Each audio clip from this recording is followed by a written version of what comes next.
Dans le grand palais persan aux murs de marbre et aux colonnes majestueuses, reine Esther se tenait dans toute sa splendeur.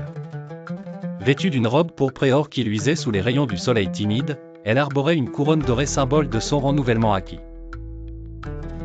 Reine Esther s'avança dans la salle du trône où le roi Xerxès siégeait avec prestance. Les deux figures royales, parées de vêtements somptueux, se faisaient face dans un jeu de regards empreints d'intrigue et de tension. Esther, pourtant consciente des lois impitoyables du royaume, s'avança courageusement devant le roi sans invitation. Les gardes étaient en alerte, prêts à intervenir. L'angoisse se lisait dans son regard, mais une détermination farouche l'animait. Non loin, dans une pièce obscure éclairée seulement par quelques chandelles vacillantes, Haman ourdissait ses sombres complots contre le peuple juif. Assis devant des parchemins persans et des cartes tracées à main levée, son visage affichait un rictus diabolique. Près de la porte du palais, Mordecai méditait.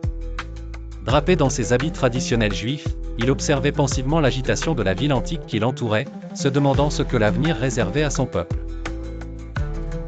Plus tard, dans un petit village ancien, les Juifs fêtaient joyeusement la fête de Pourim.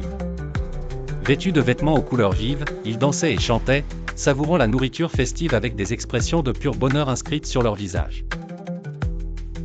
Reine Esther, retirée dans une chambre modeste, priait en silence, éclairée par la lumière vacillante d'une bougie. Vêtue d'une simple robe, elle dégageait une aura de paix et de force, nourrie par sa détermination intérieure. Lors d'un fastueux banquet royal, Esther prit enfin son courage à deux mains pour révéler son identité juive. La stupeur se lisait sur le visage de Haman tandis que la colère s'emparait du roi Xerxès, la salle devenant le théâtre d'émotions contrastées.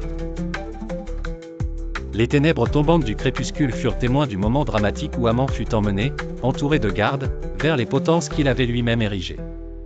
Le ciel crépusculaire ajoutait une touche de mélancolie à cette séquence fatidique. Enfin, tel un livre d'images merveilleusement illustré, les scènes de l'histoire d'Esther s'agencèrent en un splendide tableau. Les couleurs vibrantes et l'art symbolique racontaient chaque étape du périple de cette reine courageuse.